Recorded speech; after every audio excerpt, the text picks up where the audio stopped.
Hi guys.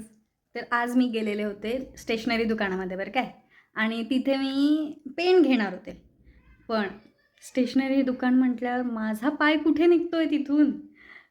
दोन गोष्टी घेऊनच आले अजून, आणि ह्या त्या दोन गोष्टी.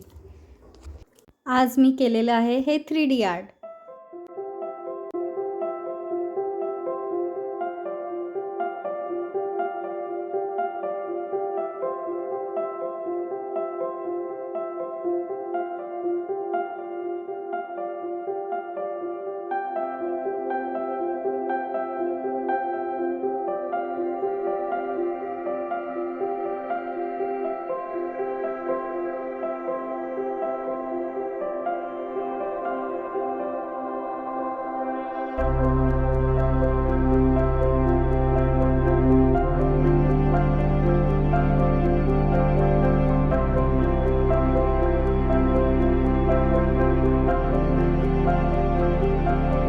हे 3D आर्ट बघून तुम्हाला कसं वाटलं नक्की सांगा. लाईक करा, शेअर करा, सबस्क्राईब करा. Thank you so much.